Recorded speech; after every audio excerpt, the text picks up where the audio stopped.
So, good morning. Welcome to Krishna's classroom. We continue with our discussion on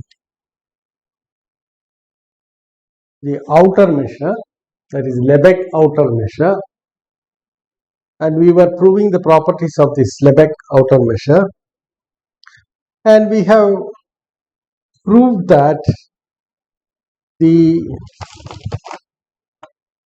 Lebesgue outer measure is of an interval is its length. Before that, we proved the outer measure of any countable set is 0. So we work on R, then we have got the set of all subsets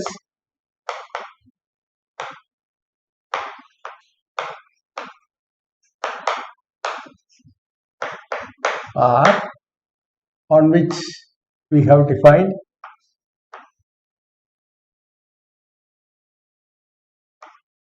the power set PR. Now we defined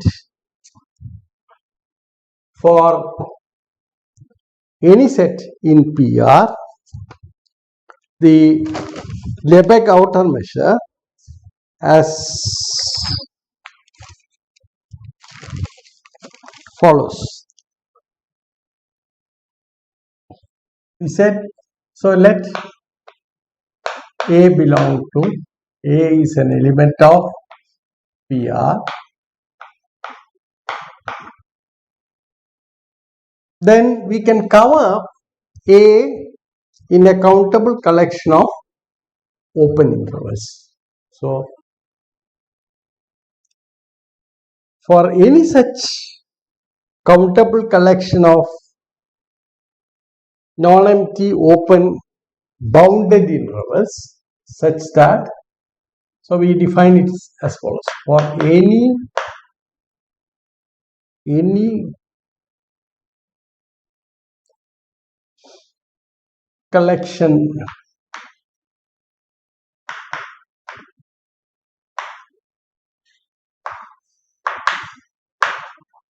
of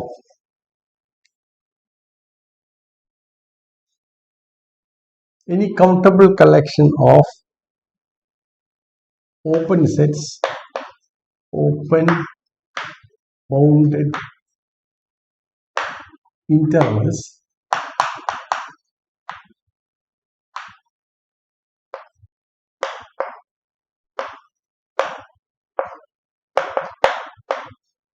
one to infinity, such that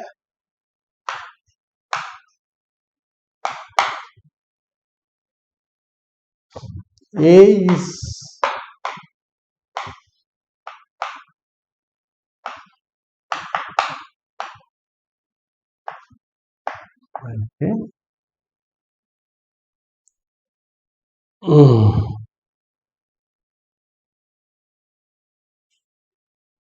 that is the collection Ik provides an open cover for A. Then of course we know that sigma, the length of Ik, these are all bounded intervals, is finite or infinite, okay, is well defined. Well defined in the sense that it does not matter in which order you do the sum, it is either finite or infinite. Now we define, or rather we have defined, the outer measure of A as infimum of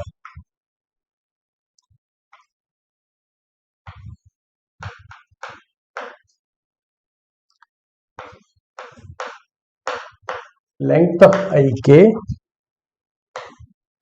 A is contained in union 1 to infinity,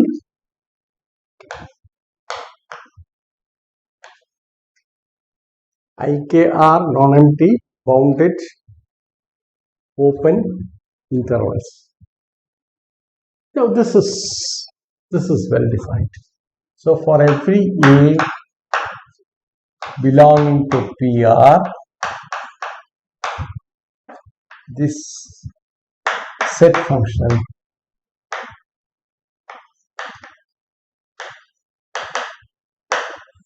is well defined. M star is called the Lebesgue outer measure of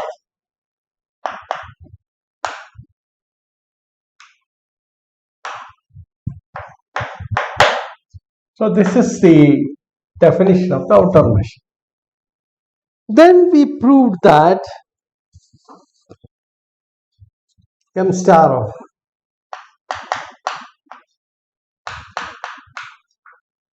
the interest of the empty set is equal to 0 to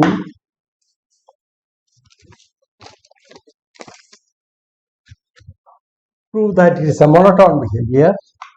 A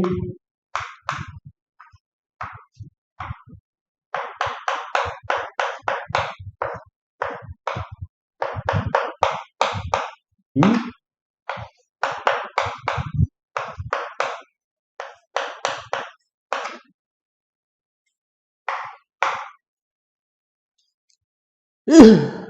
further proved that A countable implies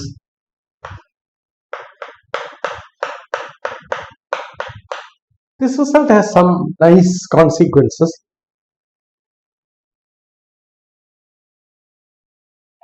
Which we shall discuss later. Then we proved that the fourth property that we have proved is that the outer measure of or M star of A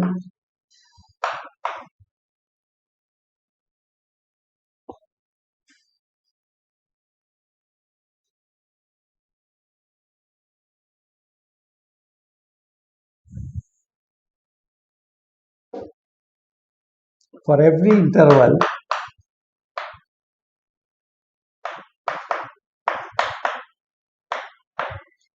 I of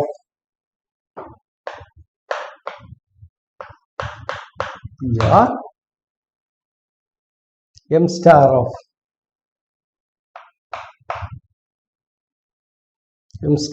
I is equal to the length of the interval. These are the things that we have proved. Now what we want to investigate is the following property, namely, the length of the interval, that's a set function, but defined only for intervals. It has a very nice, so if you look at the collection of intervals, it has a nice property, namely that you can translate a given interval to the left or to the right and get a new interval.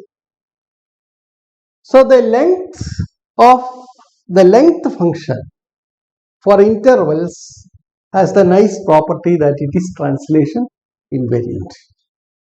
Now this is a sort of generalization, or it is a generalization of the concept of length by virtue of this property that we have already proved, and therefore we next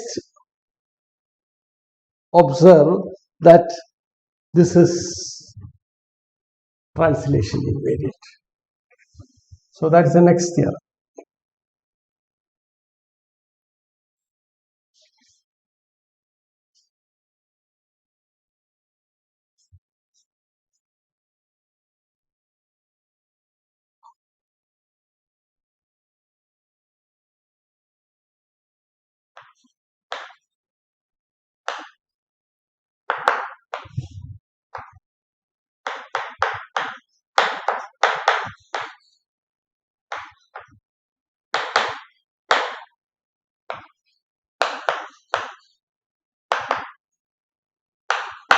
That is, for every A belonging to PR, M star of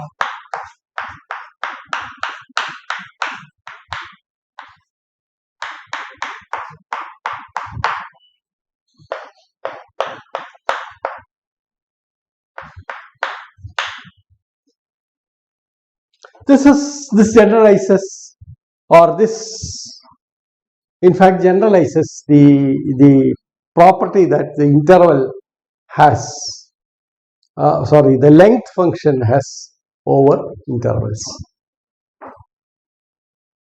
Now let us prove this theorem. It's quite easy to prove. It's just a few lines that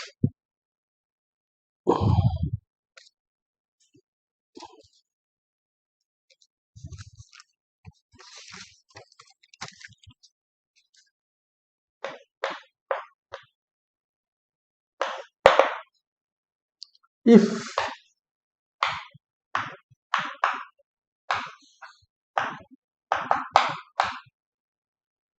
is any countable collection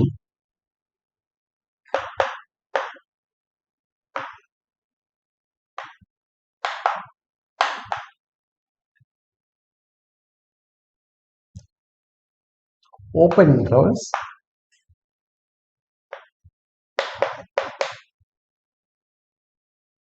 that cover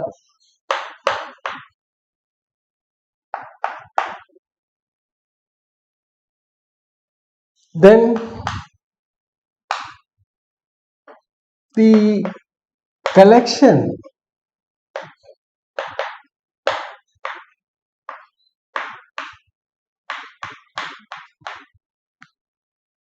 is also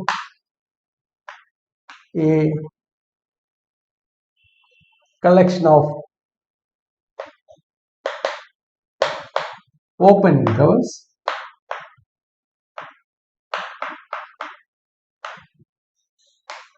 that cover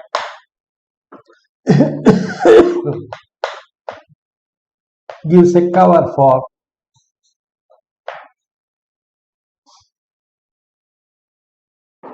A plus X. We just recall this A plus X equal to the set of all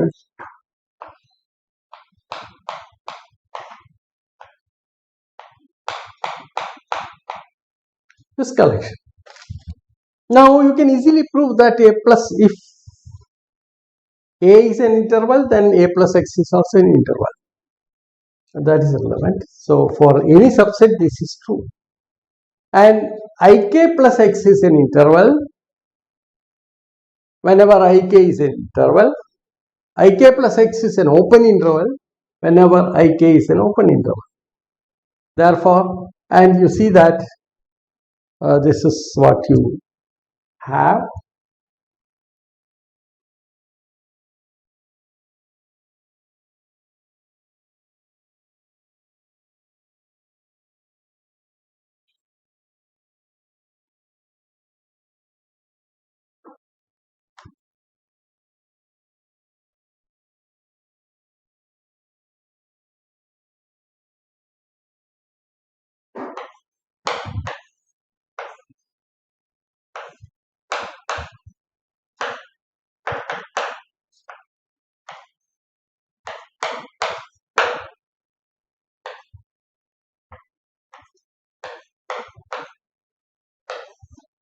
In fact, this is an if and only if criteria.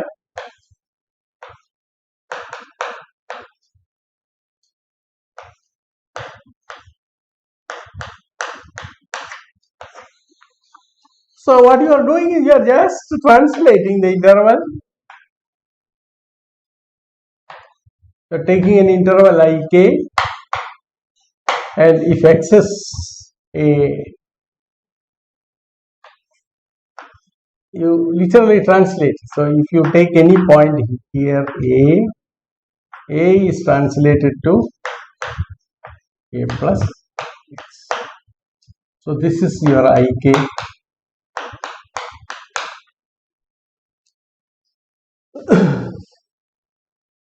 So ik is moved over to ik plus x.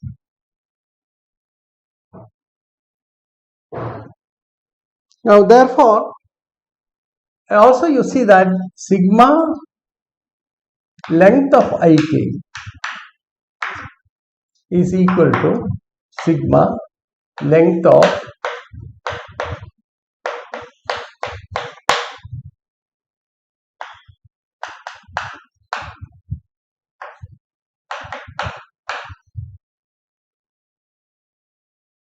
and this in turn tells that if you take the infimum here, you have the corresponding infimum here.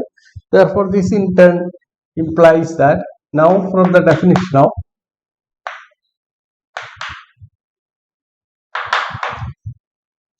the outer measure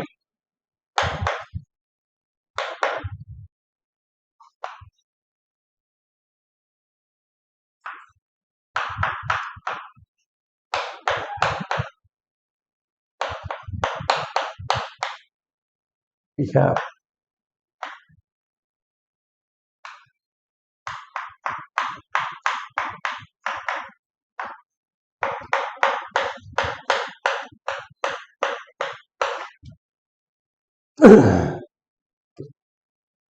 so that completes the proof of the translation invariance.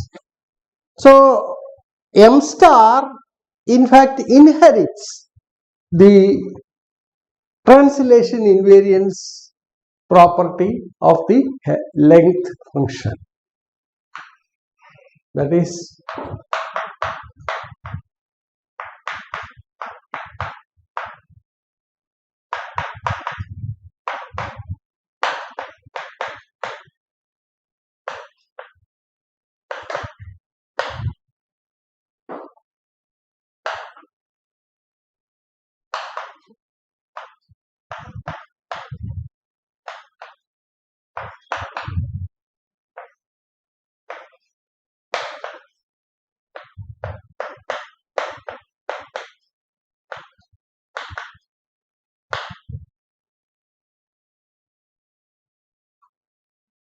so that is the remark that you.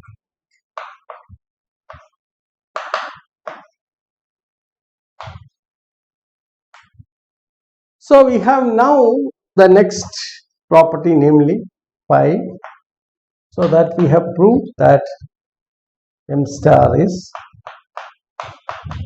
translation invariance.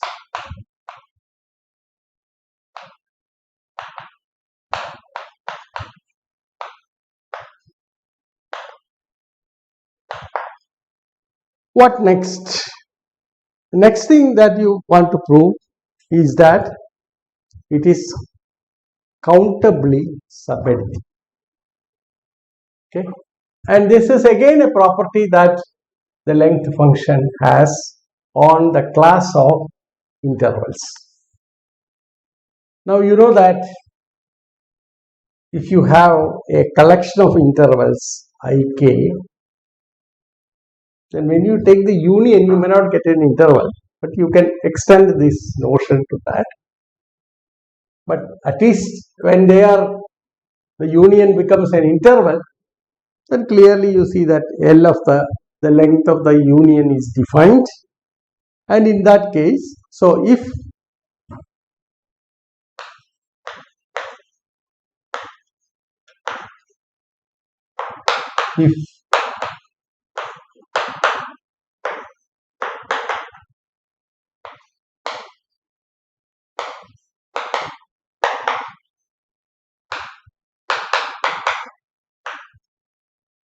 such that union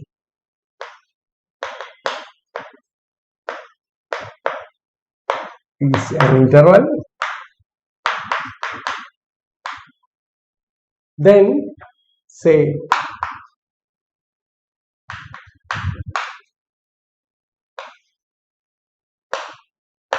length of I is less than or equal to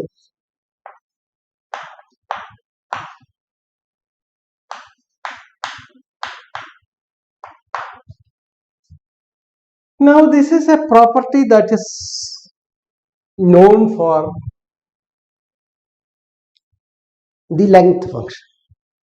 Okay, what we want to say is that this is generalized for the case of M star. So that's the next theorem. Theorem is outer measure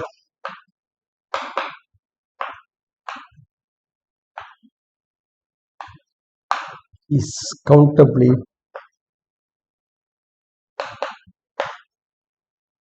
subadditive.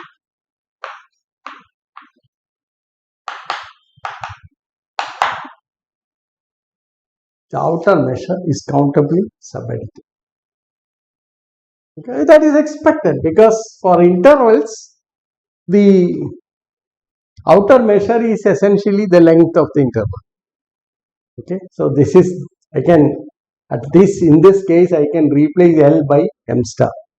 So I am asking the question, is it generally true for the M star? So what we are going to ask is this, that is, if Ek is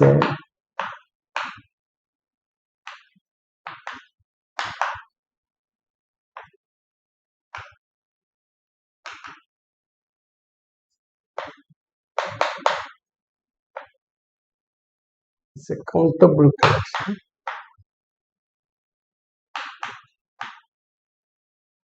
is a countable collection of subsets of R, then M star of, that is the outer measure of union K equal to 1 to infinity equal to 1 to infinity K is less than or equal to sigma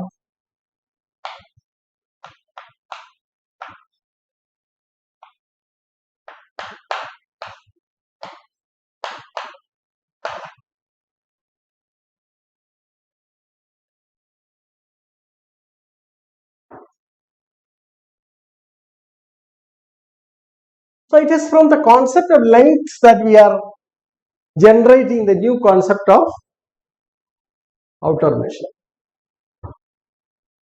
and possibly showing that at least in the case of certain sets, the outer measure is essentially measure, and all the intervals for which length is defined are all belong to that class. So what you call the measurable class. That we will see. Here we shall not bother.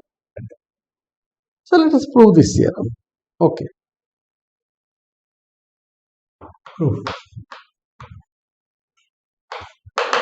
If one of the EKs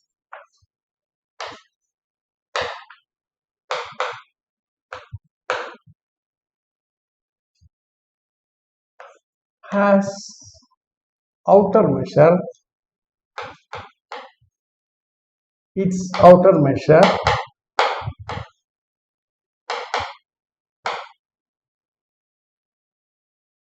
infinite,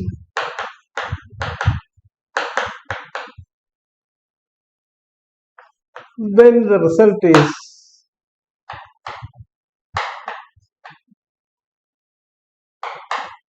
trivially true.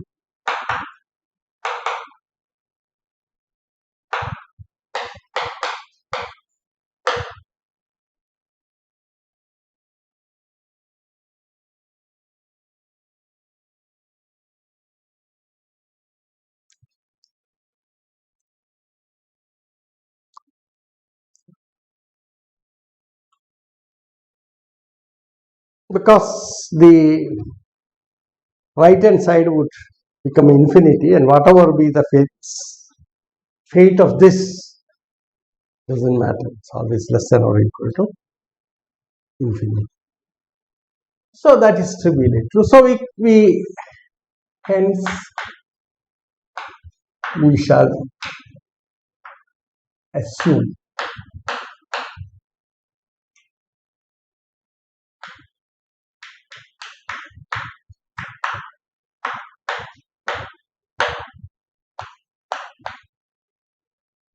for every k.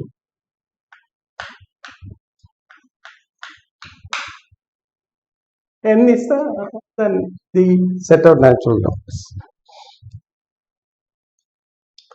Now let us try to work this proof. Let epsilon be positive, an arbitrary positive number epsilon. For each k,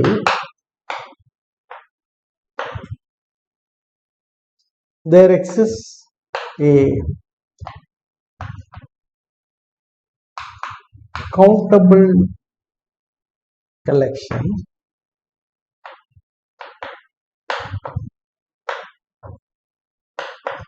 I. We are fixing k and I running from 1 to infinity of open bounded intervals such that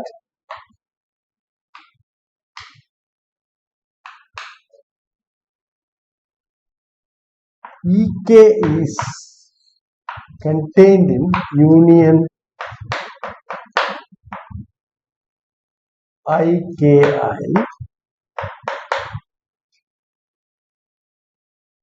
IKI and length of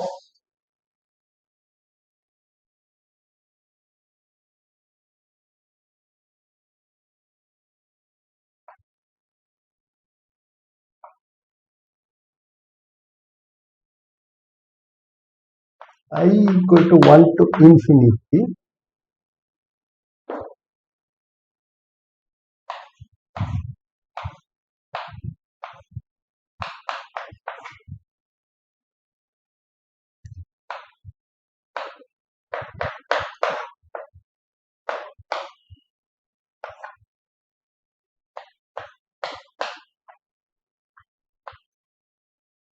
This follows from the definition of M star for Ek.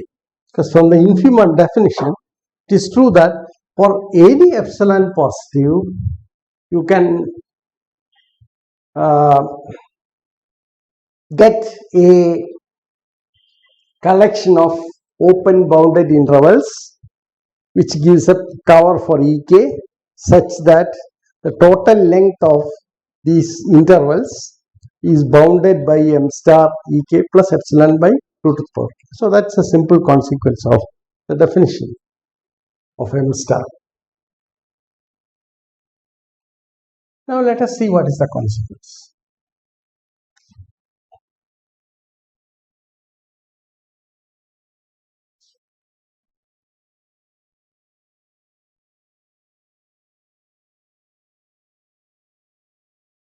Therefore, what you have the following. So if you look at this entire collection, IKI, KI, this entire collection with both k and I varying from 1 to infinity is a countable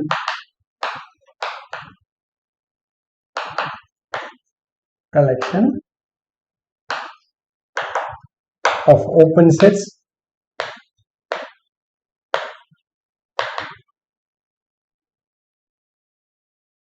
open bounded sets bounded intervals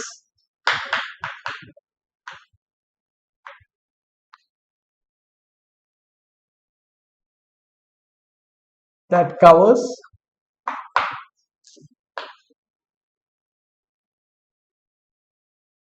union k equal to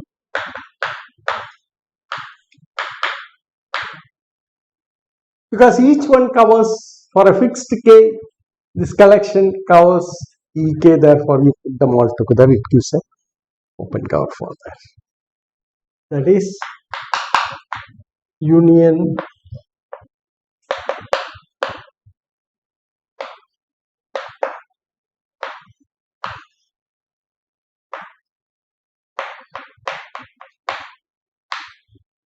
that is both k and I running from 1 to infinity is a countable open cover using intervals for this collection. Now therefore what you have is this m star of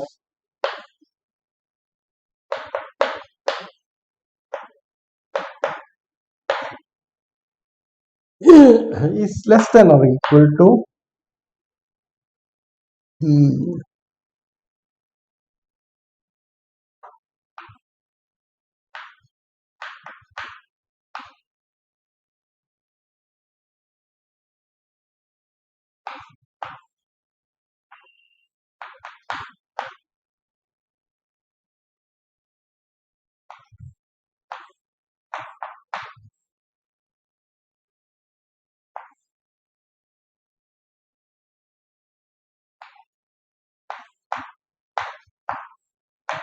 IKI, and that is less than because you can split it up, all non-negative, split it up, therefore this is less than sigma k equal to 1 to infinity m star of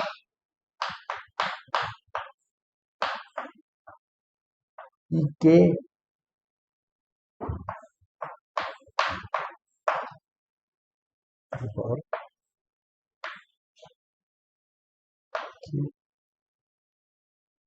now that if you take up this is equal to m star of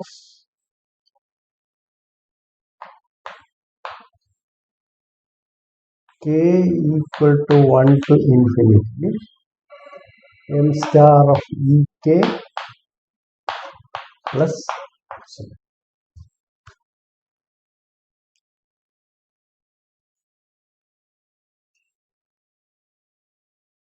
now since our choice of epsilon is arbitrary, and no matter how small you choose epsilon, it follows that these are the inequality is, of course you cannot say that they are always equal.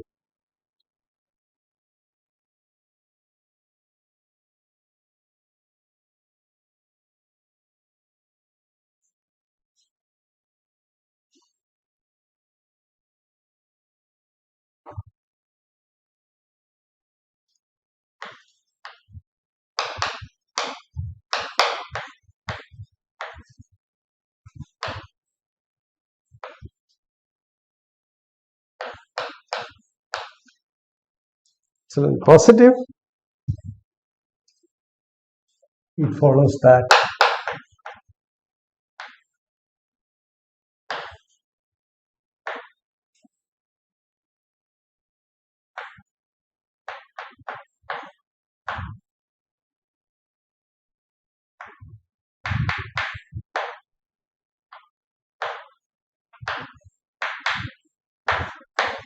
it's less than or equal to sigma m star of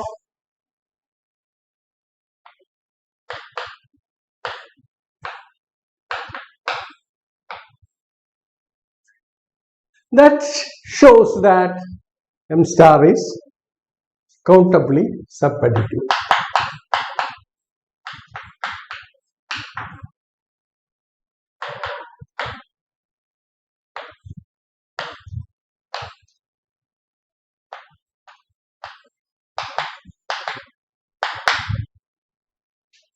subadditive.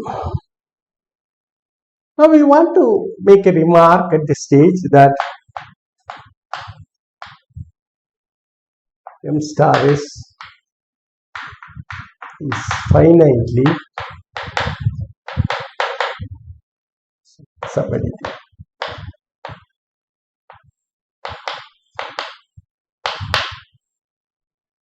So what we do is we choose a finite collection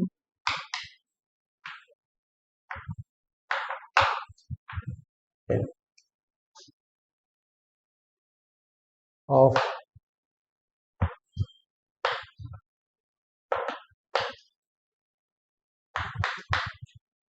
subsets of R. I mean, assuming M star of Ek finite and not necessarily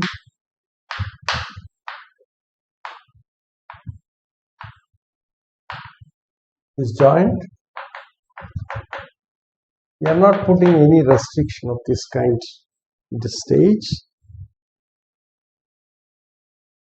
Then what we claim is that M star of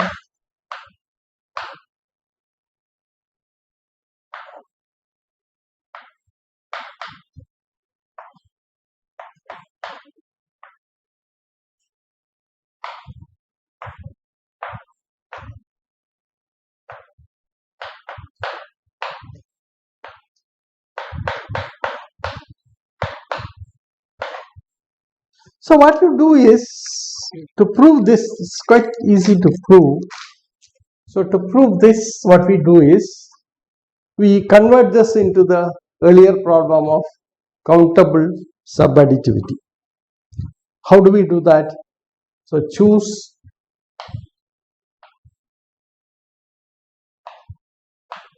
Ek to be empty for k greater than. So Ek plus 1, Ek plus 2, etc. are all chosen as empty sets. Now, see, the new collection that you have satisfies all the conditions of the countable subadditivity part of the theorem. Okay.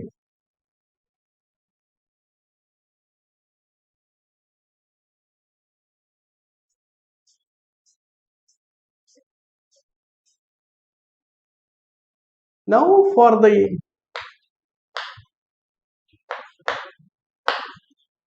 new collection,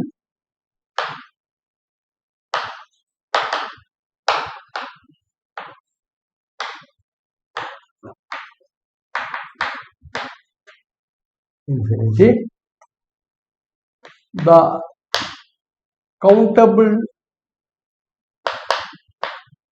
subadditivity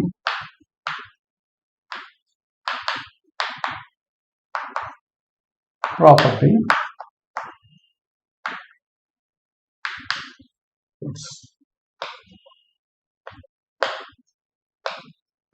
hence we have sigma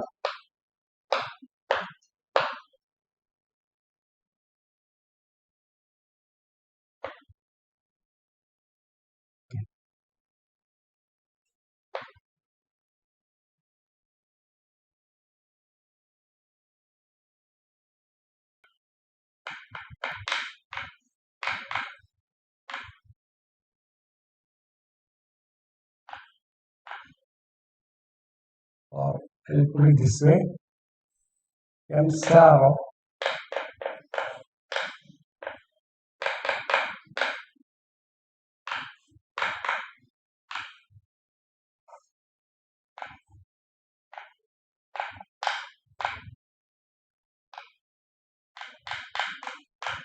this is in fact trivial. Now this can be split into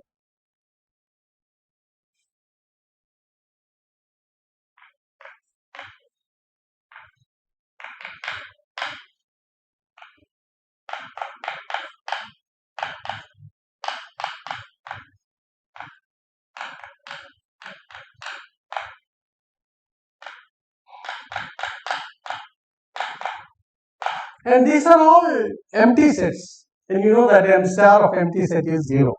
Therefore, this is equal to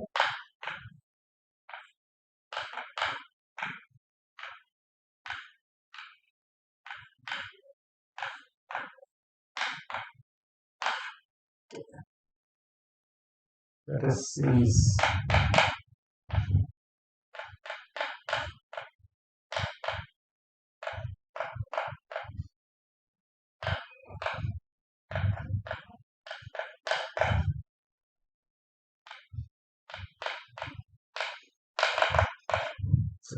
that is the reason. Therefore, countable or finite subadditivity property also holds. Okay, therefore let us sum up what we have obtained. So let us now sum up the results that we have obtained for or the properties of m star that we have.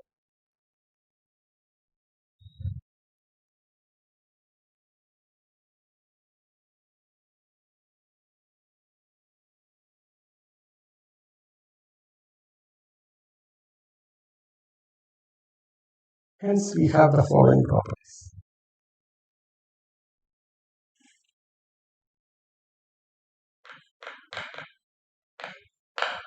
The outer measure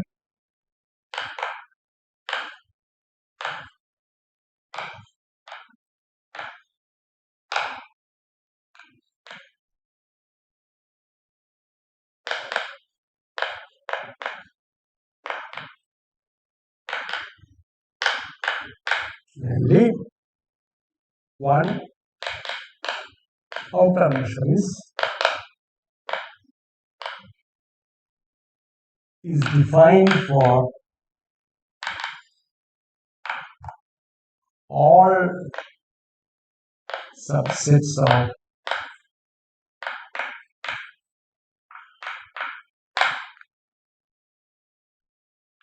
the second property is that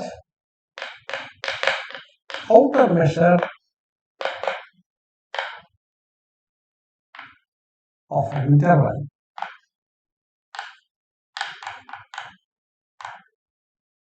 is its length.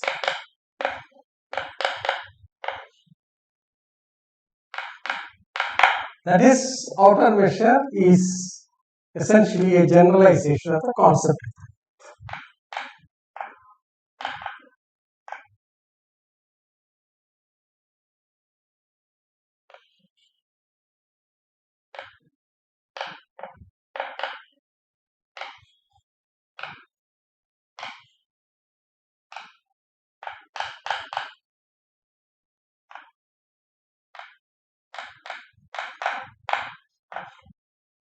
The concept of length.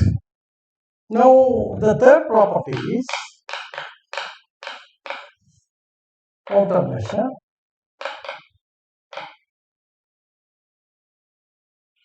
is countably subadditive.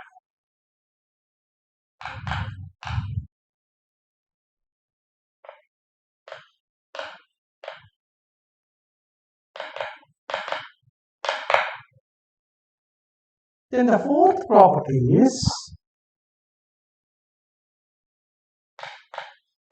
which is again something inherited from the length function. Outer measure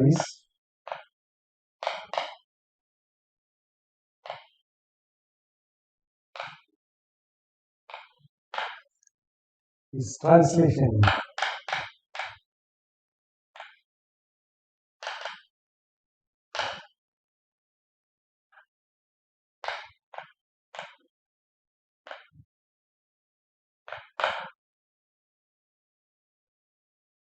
However, what is that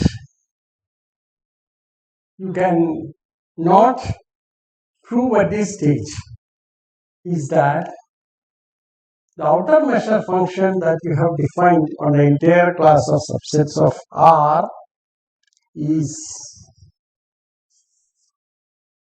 additive or countably additive. What do you mean by that? when the collection of sets are disjoint, we would like the inequality getting replaced by equality. Okay, that's what you mean by countably additive. So that is not satisfying. Okay, I mean at this stage you cannot make any assertion about that. So we shall further investigate. Now you see, this shows that we are almost there. The outer measure is a legitimate generalization from the concept of length for intervals. But length is defined only for intervals, whereas outer measure is now defined for the entire collection of subsets. Therefore, with all these properties which are inherited from the properties of the length function. Therefore, we are on the path. Now, our objective for defining a measure we want to define to as large a class of subsets of R as possible with all these properties plus the additivity property. The additivity property is that if you take a collection of subsets from that class and look at the M star of that union of those sets, and if these sets are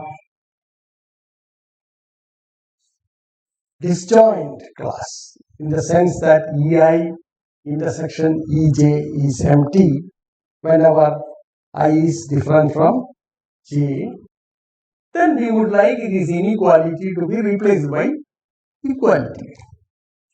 That's what we are looking for.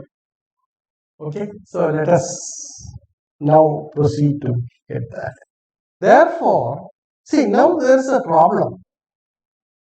To go from subadditivity to additivity, you may have to sacrifice the luxury of the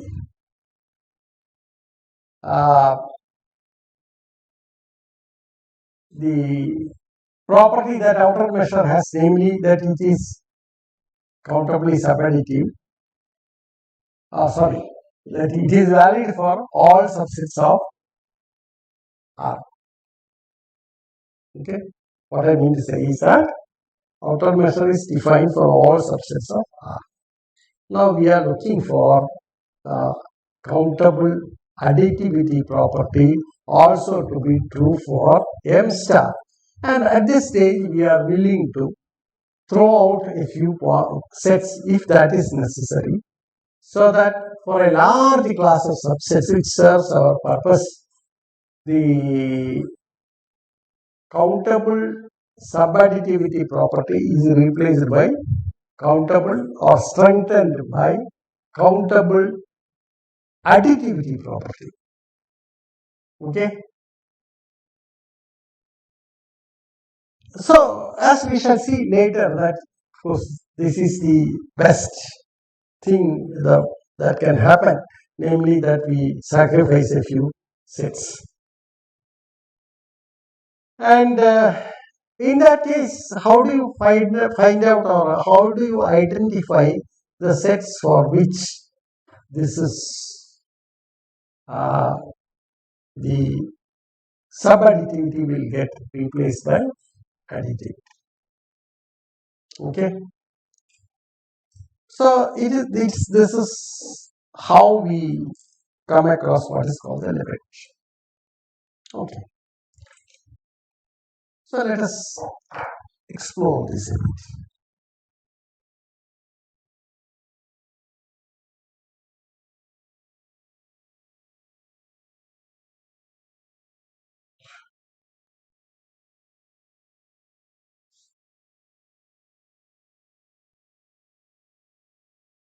Suppose A is an arbitrary subset of A and E are elements of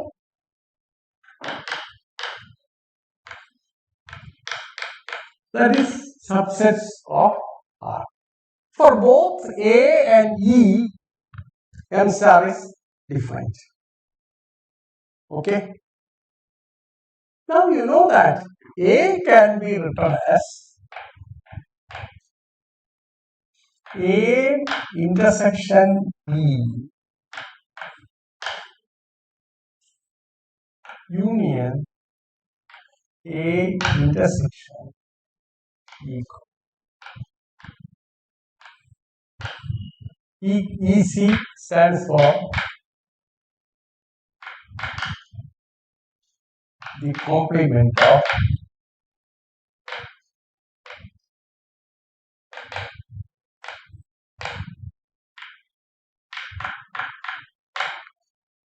so let me use a schematic diagram. Actually, the game is played on the real line. It's done on the real line. Now we look at this breakup. This is what you have.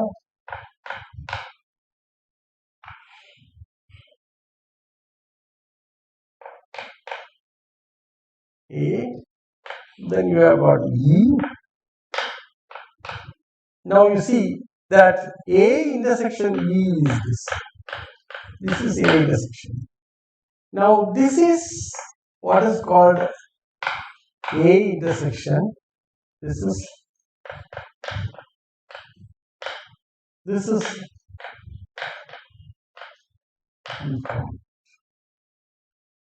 okay.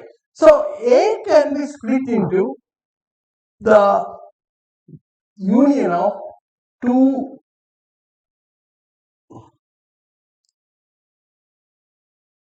subsets, A intersection E and A intersection E complement. Okay. Now we shall. So what we are doing is this. We are trying to cut A with the help of E. And what we demand at this stage is that when we do such a cutting, then you see that the outer measure of A intersection E complement and outer measure of A intersection E added together should give you the outer measure of. That means in this cutting, nothing new crops up, because generally what you can say is that this property, that is M star of A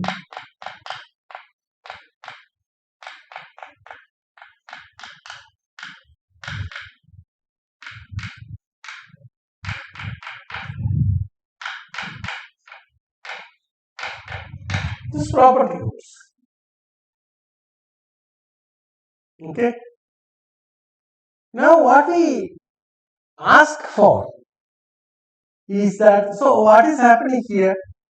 Something extra crops up in the sum in general, and that something additional, an additional number goes into it in general. Okay. What we want is that E should be such that for every A, equality should be, so that no additional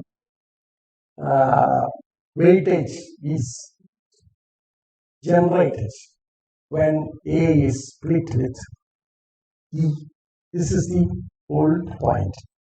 Now, it's not quite easy to schematically explain this out with the real life, but later on we can work with some finite sets and show how what are the consequences of that.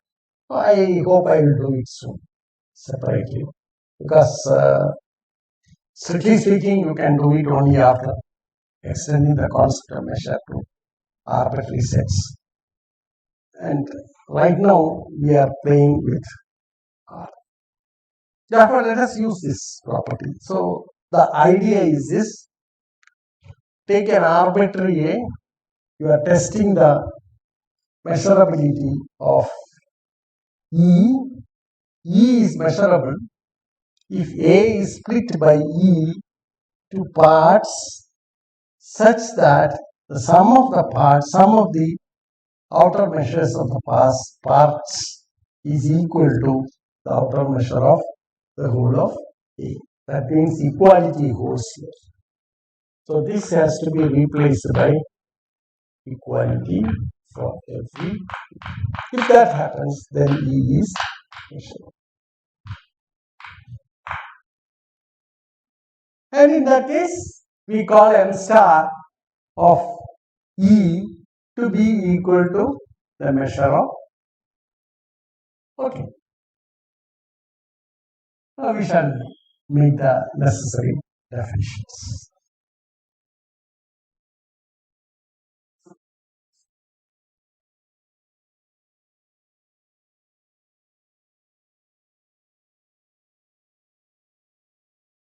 Because in due course we will prove that there are some sets which are not measurable on R in this sense, where this equality may not hold. Okay, there are some E for which this doesn't happen. At least for some A it would fail. Okay, so that we shall come to later, because it's a sophisticated exercise to prove the existence of such non-measurable sets. But to make this idea clear, maybe we'll have to pass on to the general measure theory, where we work with finite sets, and then it is quite easy to see what exactly goes on. Okay, so we will do that later. So just keep this in mind at this stage. So let us go to the definition. So the outer measure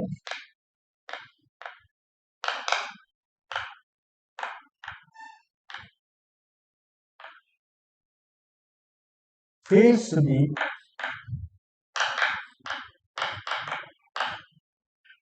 countably additive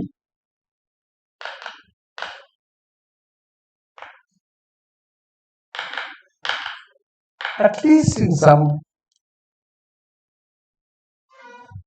not even finite rate.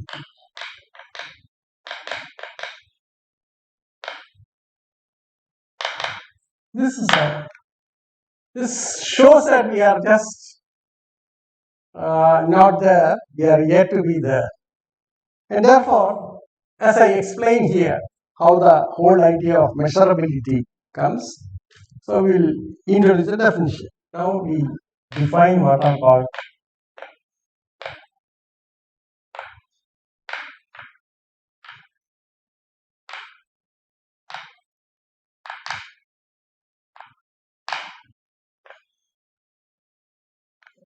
definition.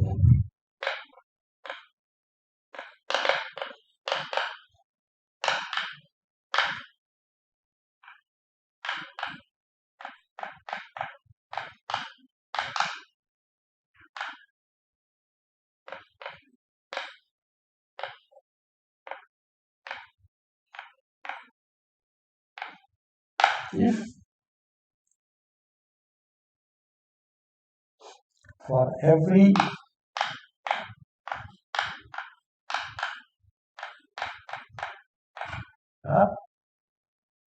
M star of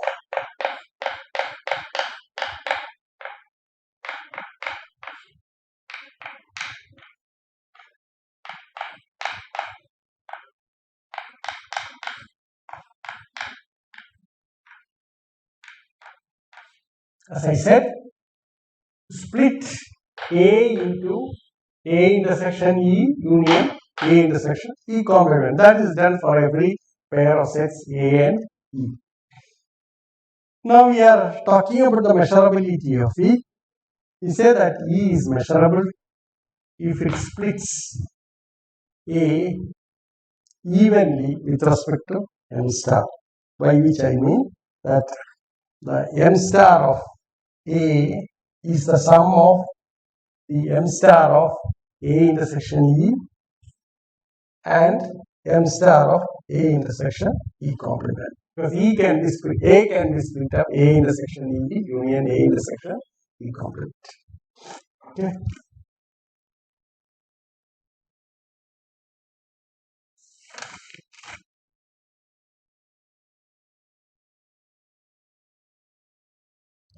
Now we observe the following.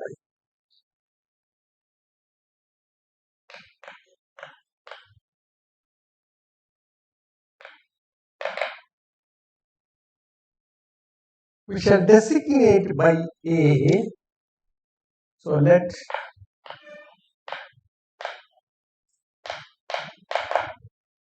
defined as set of all E belonging to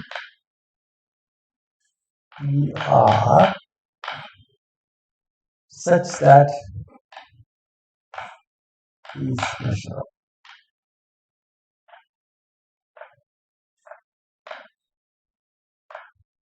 In this sense.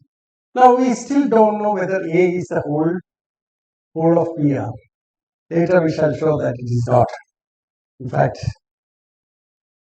there are some gaps. So we make an observation. An observation that we make is this.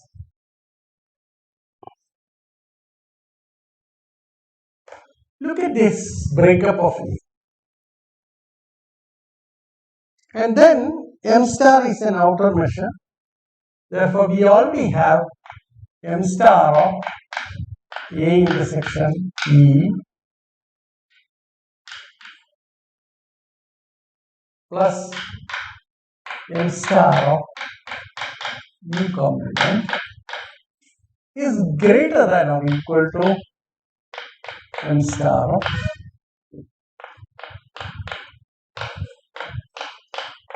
for every A. This is the property of or finite subadditivity property of M star, because A can be split into small. Okay, right. So what we are asking for in our definition is that equality should hold. When you would have equality true, so equality holds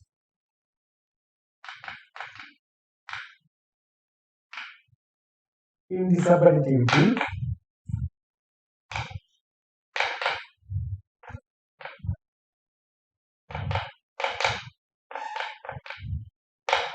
if the following holds. What is it? M star of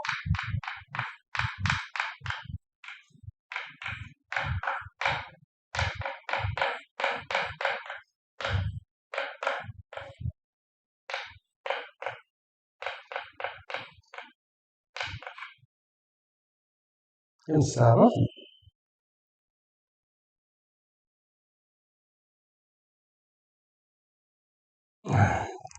so you can M star of A. So again, it is obvious if M star of A is equal to infinity, then the above inequality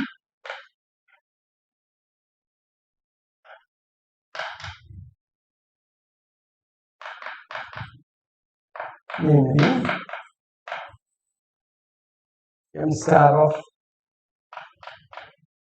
A intersection E plus M star of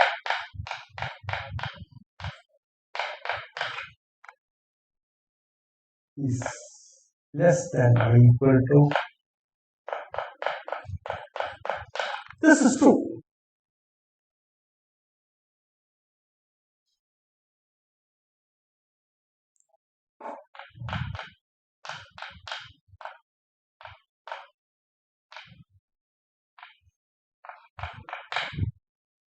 Therefore, if you want to have equality, all that you need check is that for the case where m star of A is finite.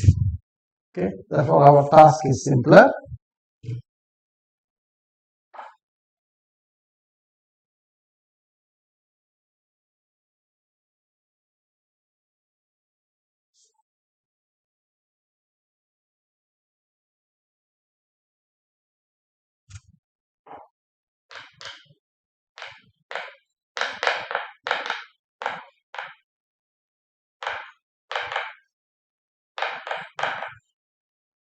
Verify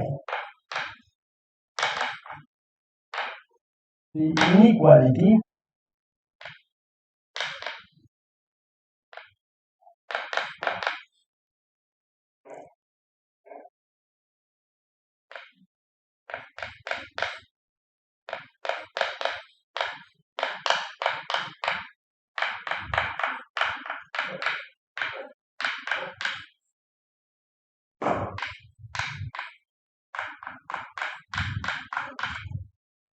for all A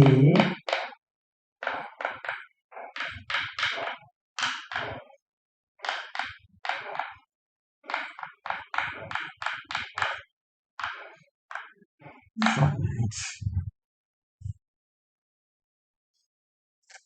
So if you can verify that m star for all those sets A, if m star is finite, this particular inequality holds, then you see that you have equality.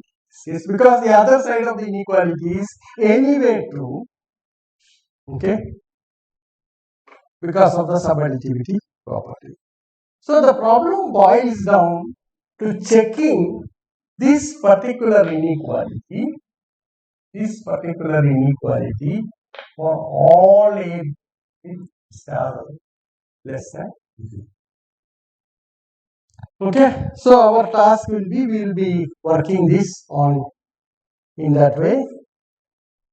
So, do you have any element in script A? Okay, right? So, we will first note that